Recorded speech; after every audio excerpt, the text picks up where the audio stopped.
welcome to the Mark and Mitch show. We are going to be talking a lot of Kiss today. I know that Kiss is a theme for us, but you flew out to Atlanta recently to meet, not just see, but meet Vinnie Vincent. Yes. So we're going to talk about that. And also, Kiss has announced that their next cruise is going to have Ace Frehley, Bob Kulick, Bruce Kulick. Somebody told me, though I haven't been able to verify it, that Peter Criss has been invited. I haven't seen that published anywhere, but I was told that Peter was invited. Wow. We'll call it rumor for now, and if it turns out to be true, fabulous. And fans after the Vinny thing are saying, well, Kiss should invite Vinny. Kiss should invite Vinny. And, of course, Vinny's going to do the Gene Simmons Vault experience, I believe, in Nashville. And Ace is doing the Vault experience with Gene also. So let's start with Vinny, and then let's sort of deconstruct what's going on into the Kiss world. I mean, sure. You know, Vinny. So you fly down to Atlanta, and you see this thing. Talk to me about that, because I honestly didn't leave my home in Montreal because I thought it wasn't going to happen. I don't want to say that I think the promoters are fake, because that's not the case. I just had this feeling that he's not going to show up, and we're all going to be disappointed. And yet he showed up, and it apparently was exceptionally magical, because he told the stories. He was polite. He was courteous. He signed all the autograph. What was it like for you when you went down? Did you think that he would show up? Or was it like, come on, please, please, please? Yeah, I think there was some of that, especially that first Friday, as we all waited, and he showed up 2 hours late to the first. They did these question and answers, which were essentially this guy Derek Christopher just asking him questions. But before that first question and answer, which was like scheduled for 3:00 or something on the Friday. Eddie, he was supposed to do the Eddie Trunk interview, and that was taking place in the room next to where he was going to be interviewed, in front of the fans, and he showed up very late for that, and Eddie started stressing out on air, on Sirius, because he had a hard out at 4:00. So the drama started. People started to get a little antsy in the room, and of course, when he did finally appear and walk out on stage for that first time, it really was quite emotional and magical to see him appear after all these years on stage, and it was Vinnie Vincent, and of course there was people commented on his look. He definitely is always known to have some extreme looks going on as far as his image goes, and I think it was still kind of extreme in a different sort of way, and so it was interesting to see what he looked like and how he responded with everyone in the audience. But he seemed really happy to be back, and the one big takeaway I got from the weekend, which I really believe, is that he may have not really realized how much these people cared about him and how much interest there actually was in him. He said that. I spoke a lot to Robert Fleischman, and I got a similar story from him. He really had no idea that all these people really still cared about the Vinnie Vincent invasion. And he said to me something, I spoke with him just a couple days ago, and he was like, I found this site Blabbermouth, and there's been a lot of stuff about Vinnie on there. And it was like, these guys, they're not like a lot of us who are, all over the internet trying to find information and reading every single rumor about our favorite bands, so they're maybe more removed from it and don't realize that there still is this tremendous interest and respect for what they did as artists back in the 1980s. So it was great. It really was a special weekend, and the sense of community, I think, was really great. And there was everyone there seemed very supportive of Vinnie. And it had to take some guts too for him to come back and once again stand in front of a crowd of people, So hats off to him. Yeah, absolutely. And that's the way I perceived it, that there was just this incredible amount of love, because my view gets skewed because you look at the internet for the last 20 years, and it's people bashing, different lineups. Well, he's not Ace, he's not, and it's just all this vitriol that went on the internet, and then you see him show up, and you see the fans there, and you realize that, you know what?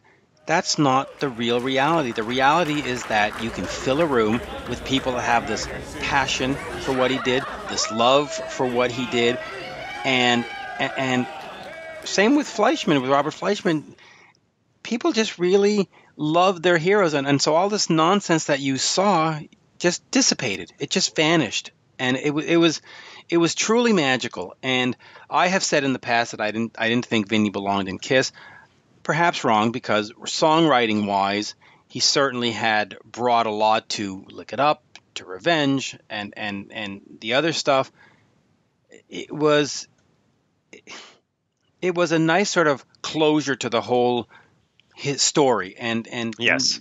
and now that we've had that closure on sort of the past, it's nice to look forward to the future and say, okay, we got all of that stuff done. This put a nice wrap and bow on the history of Kiss. But now if he shows up with Gene Simmons, and we've got this cruise going on with these, I think it's time. I think it's time to bring Vinny back and bring him on that boat and bring him to those Gene Vault experiences. And and just to clarify, he has not been invited, at least as far as we know. No, not to the but cruise, right? No. He hasn't been invited. But I think it's time now that all that stuff that we read on the Blabbermouths and all the stuff we read on KissFact.com and all the stuff about Gene saying this appearance to me seems to have sort of made the world right and sort of said, okay, that's done. Now we're on to part 2. And I'm hoping he gets invited to the cruise. Because there's part of me, that really feels like he's back. He's overcome that big hurdle of coming back into the public eye.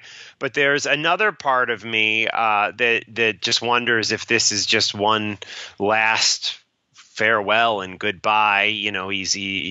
He's reappearing, and I know from what he was saying stuff like, do we want to see Vinnie Vincent back in Kiss? Do we want to see a Vinnie Vincent Invasion reunion? And I don't know if those were things that were spur of the moment crowd pleasers that he was throwing out there. And I personally, and I don't mean to be negative, but I'm not holding a lot of weight on that. I mean, we'll see what happens. But it would be nice to see, though. It would be nice to see. Well, yeah. I mean, but realistically, do we ever think there's any chance in hell that he would be on stage with Kiss again? I can't imagine. Did we think he was going to show up in Atlanta? Right? I mean, right? we sort of, for the last 20 years, we thought, is he ever going to appear again? He's the man who has vanished, and here he is. So I think it gives us hope now. I think it gives us, and I would like to see him. I think that before Kiss says goodbye, they need to get that tour done, or those performances done where Bruce stands on stage with them one last time, where Ace stands with them one last time, where even Bob Kulick comes out and does, All American Man with them. Let's just. They've always said Kiss is a family. We're the family. Even during the Unplugged thing, it's the family. Yes. We've heard them say that for how many years? 30 years now. It's okay. Well, it's a family. Let's make it a family. So we'll see. Gives us hope. Yeah. And how cool would it be to see Vinnie Vincent on stage, whether it's the Kiss Cruise or standing on Madison Square, and he does the licks for Unholy. Or, he comes out there because he wrote the song. Wouldn't that be cool? Or have Vinny and Bruce shred on Unholy together. I mean, come on. Right. Sure. Now, all right. So let me move to this here. There's been a lot of these Kiss sightings, Gene and Ace and Vinny's now. And it brings me back to 1994 when we had the Bad Boys of Rock tour with Ace and Peter. And sort of a lot of people at the time thought that it was a warm-up for the reunion. Is this leading to something, all these appearances and on all this stuff, or is it just coincidence? I mean, is this sort of like the let's see if these guys can handle the public and handle the stuff. And 2019, we've got a reunion, or is this sort Yeah. of, yeah? I think it is leading to something, and I'm not sure if it's a reunion, but I do feel like it's leading to closure and the end of Kiss. I mean, let's realistically, where are we, guys? I mean, these are guys that are approaching 70 years old. The fans are getting older too. And I think you're seeing people who work together and were maybe friendly at points in their career coming back around and leaving the bad blood behind and recognizing what they did and looking back on this legacy and this just incredible career of music and entertainment that they've given us. Do I think there's going to be, it's leading up to some reunion where we're going to see all the surviving band members doing a tour together? No, I personally don't see that happening at all. That's just me. I know everyone wants to think it's going to happen, but it's not. I think these are just moments of people embracing one another who have maybe had some bad blood, lawsuits, negativity in books, and they're putting all that aside and they're realizing, this is something we created together. You were a part of it for a number of years. You were a part of it for a number of years. Why don't we celebrate it? Because the fans are celebrating it. So why don't we, the people who created it, celebrate it? And I think that's what it is. I think it is a sign of things to come, which is the end of Kiss. I mean, realistically, I personally think Kiss will be over in 3 to 5 years.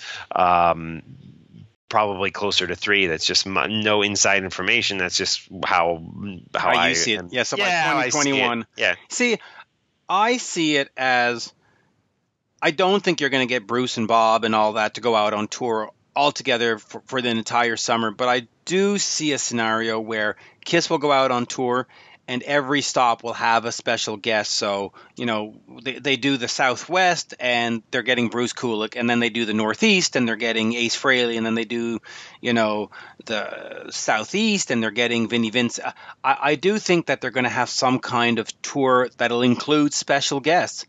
And I do think that we will see Ace on stage to do 1 or 2 songs, if not more. I think we'll see Vinny on.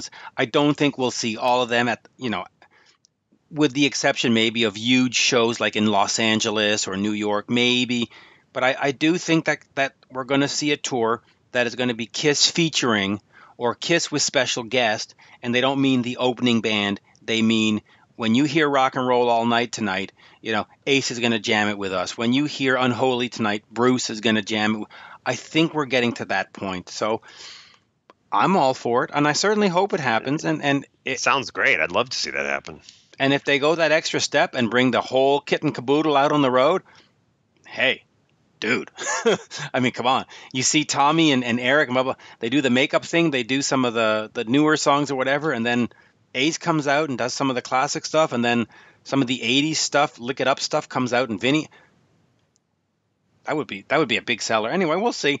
And I do think that at some point they will do this, and we'll see them all together on an album, whether it's all new studio cuts with this one has Vinny on lead and that one has Bruce on lead, or if it's a live album where it's, Unholy features Bruce Kulick and Shock Me features.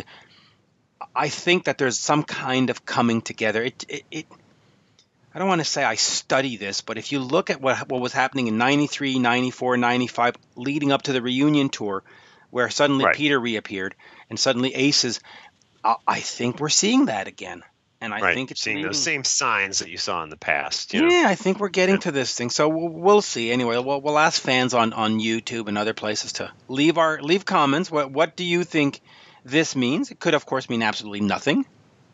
Possibility. But is this sort of 1994 to 1996 repeating itself? Yeah.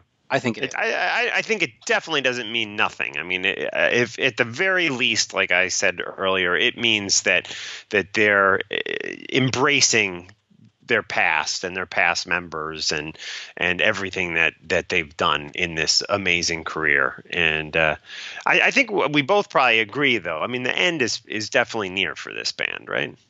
Yeah, and I think it's not just them. I mean, Slayer just announced a farewell tour. Satyricon announced a farewell tour. Lynyrd Skynyrd announced a farewell tour. Motley Crue is already over. I think Aerosmith is within a year or two of announcing a farewell tour. I think Judas Priest is within a year or two of Aerosmith. I think it just goes on and on. I think we're just getting to that time where we're not going to see rock stars on stage at 80, and that's okay. You know. Yep. I really think the classic era of rock has come down to its last 5 years. I think by 2023, a lot of those bands, with maybe the exception of Cheap Trick, who I think will just go on until the end of time, I think Alice Cooper, Deep Purple seems done. Rush is done. I mean, it's just crazy. It's crazy. And it's crazy, and it's but. Can you really play, Tom Sawyer on stage and be 75 years old? No, right? So it was, probably not. Probably not. So, yeah, enjoy it, folks. Where clock is ticking. It's the final countdown, but this time it's not just a song. Right?